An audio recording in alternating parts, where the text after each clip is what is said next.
so today is going to be a simple video. It's more a talking head video today. I want to talk about my 4 Series. The 435, I'm sure you guys saw it on my channel. I had that car. Let me just start from the backstory of that 4 Series. There's a reason why you really don't see it on the channel that much.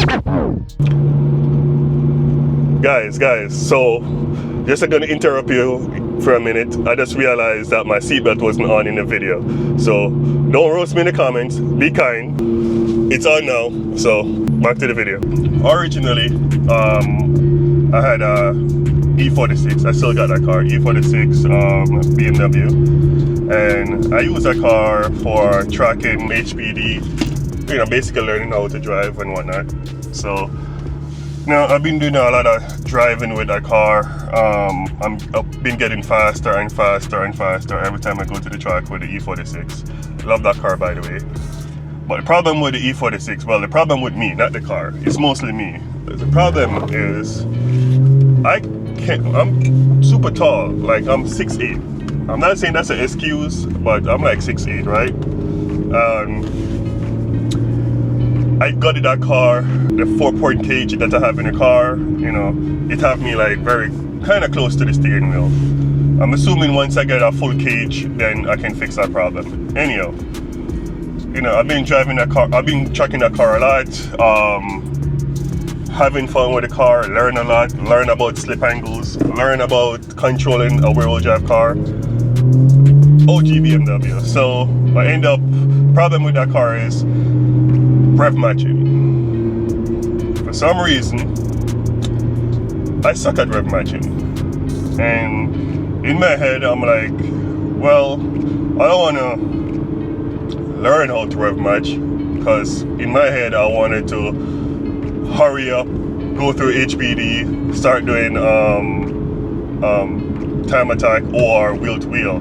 That's what's going on in my head. And in my head, I'm like, man, if I'm going to sit here and trying to learn how to rev match, that's going to take me forever to learn how to do rev match. And, you know, I have no patience for that. So I end up buying Audi A3 that have the paddle shift.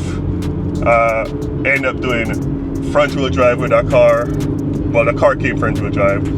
Spend some money, hook it up, driving that car. Love that car. I did one lap of America with that car. So that car is great. I ended up crashing that car, fixing that car, still driving that car. But all this time I'm driving a front wheel drive, I'm still missing that itch, you know? That itch is rear wheel drive. It's like a front wheel drive, it rotates and whatever, but you have to make it rotate, right? A rear wheel drive is basically, it's like a dance, you know? It dances with you. Like, it's a feeling when you drive rear wheel drive cars, right? So I'm like, man, as much as the A3 is great, I love that A3. It's just as good. It's so good that I love it as much as the BMW. But it just missed that one thing, and that one thing was the rear wheel drive. It's just how the car feels when it's a rear wheel drive car. So I'm like, man, I still got this itch. So I've been watching YouTube, trying to figure out. So now I have 2 problems. I can't rev match to save my life, and I have no patience for rev matching, right? And paddle shift, the Audi front wheel drive have a paddle shift that fixed the rev matching problem, right? But then my other problem is it's front wheel drive. I'm like, man, so I started watching YouTube or whatever. I started looking around. Maybe I can get the best of both world cars, right? So I started looking around, and I came across BMW videos, and they had a car called GT More. So basically, it's an M4 4 Series, and they turned into a track car. That car looked awesome. I'm like, man, I want that car, but M4 is too expensive. So I'm like, okay, so man, I can't get an M4 because it's so expensive. So they came out with a series saying building a 435 track car. Once I saw that, got mad hype. So I went ahead, went to Florida, bought the 4 Series. Excited, drove the car 9 hours back home, started putting mods to it. I posted a video on all the mods I did to it, so I'm not gonna get too crazy in what I did to the car. But basically, I made the car track ready and everything, right? So fast forward now, I went to a track that's in Road Atlanta. So I went there, started driving the car. I'm like, man, this car is great. You got paddle shift, you got everything, you know, everything you need out in the sun. I'm like, okay, this should be best of both worlds. It should be best of both worlds between the Audi and the E46 BMW. So I'm driving, and I'm really driving the car. I'm like, man, so back on my head now, I'm like, this car's a very nice car. My friend's like, man, this is a very nice car. I'm like, yeah, this is a very nice car. I don't want to crash this car. I'm like, I really don't want to crash this car. So, you know, I'm still driving it. I'm having fun. And car is great. I ain't gonna lie, this car is great. But then I start comparing it to the Audi, and I'm start comparing it to the E46. It kind of reminds me of the E46, just a bigger car. And I never drove an M4, so obviously M4 is probably going to be different. You know, like the control arms and the stabilization they have in that car, the technology. I'm sure everything is different in that car. But I did all the mods, as much mods I can do with this car, like coilovers, sway bar.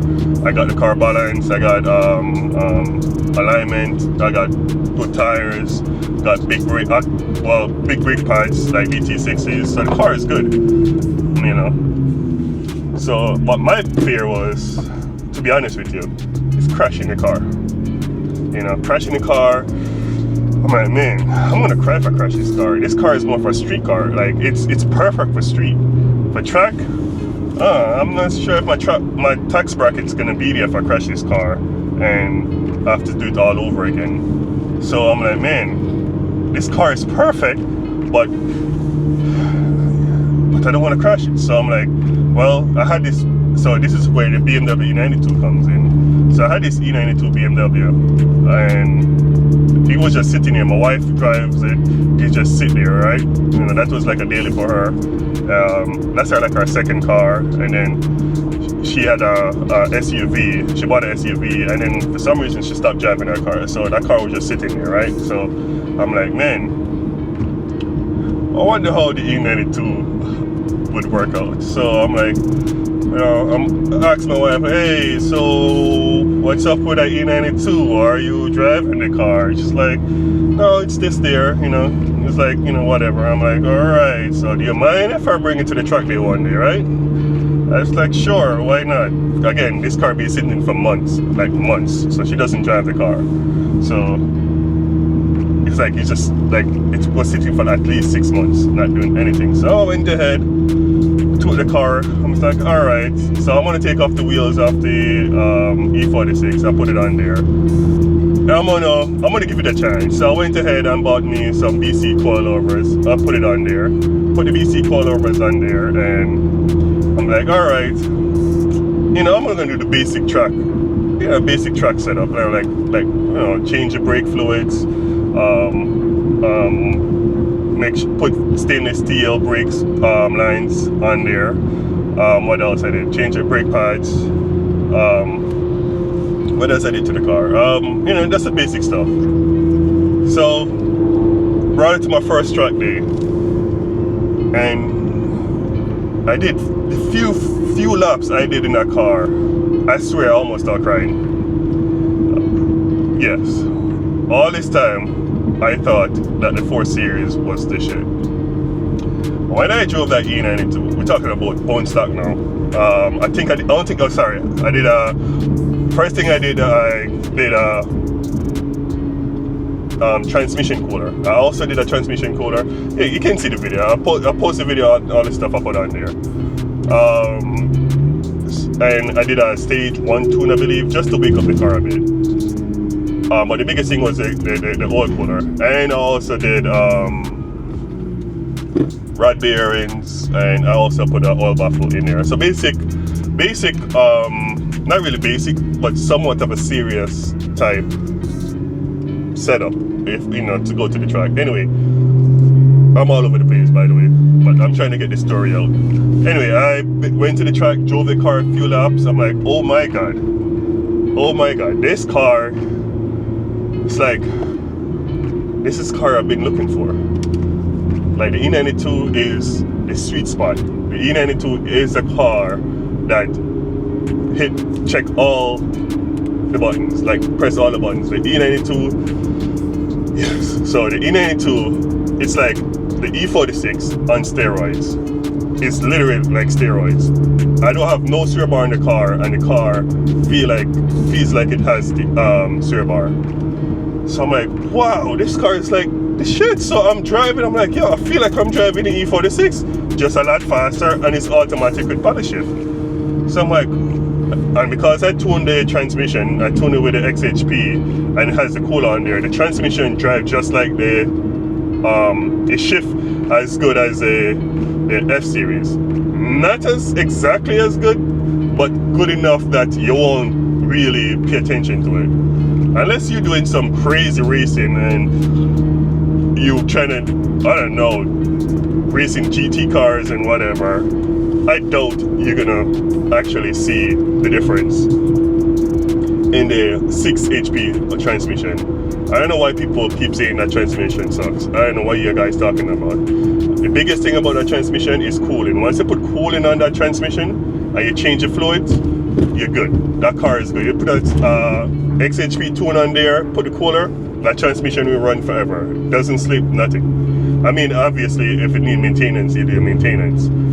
But when I say that car, it shifts, it drives, I'm like, the balance of the car, the chassis, everything on that car is different from my,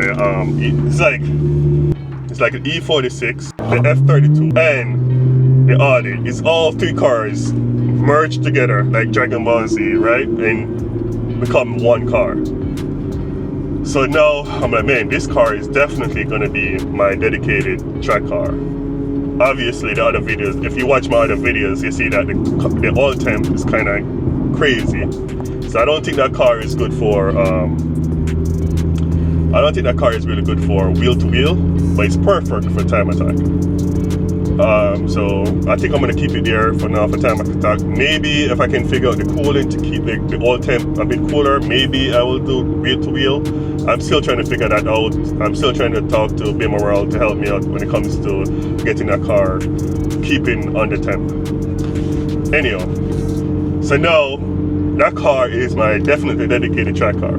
So now I have the 4 Series now. Remember now, I got the 4 Series to be a track car, and I end up not using it because my tax bracket is not that high, because if I crash it, I'm gonna end up crying. And I really like this car. So now the 4 Series just sit there. I don't use it for drag racing because I have a F30 BMW I bought 2020, a long time ago, and I finally get around to say, hey, I'm gonna do drag racing. So I don't really need that for drag racing. So this car, so the 4 Series is basically a perfect street car. So probably that's why you don't see it on the channel that much, because I already did everything to the car and there's not much left to show about the car. What do you guys think? Let me know what you guys, you know, if you want me to show more of the 4 Series on the channel, or yeah, just let me know, because right now I'm not really sure what I'm going to do with the car as far as YouTube. But for daily driver, it's fine. We got all the bells and whistles. If it's stage 2 right now, I'm thinking to put a Pure 500 turbo on there, but then I was thinking Pure 750. I'm not sure, because technically I don't want to go over 600 horsepower with this car. We're talking about, if I'm going to put any power to this car, we're talking about 500. Like 500 is a sweet spot for the streets. I don't see why people driving around with 700 horsepower or 800 horsepower on the street. No, that's not me. So I think 500 is a sweet spot, and I believe the Pure 500 can do that. So that's what I'm thinking to add to this car. But overall, this car is pretty much complete, and that's the reason why you don't really see the 4 Series on my YouTube. But if you guys have any ideas, or if you guys want to see it, please let me know. You you know. Like I said, guys, this is just a talking head video today. You know, I'm actually cruising, going to my boy shop right now. So I'm just taking the 4 Series on a cruise. So anyway, guys, that's my spill for the day. So if you like this video, give me a thumbs up. And if you have any questions, please leave it in the comment below, because I really would like to know what you guys think about the 4 Series and what you guys want me to do as far as posting it on the channel. Alright guys, so I'll talk to you guys later.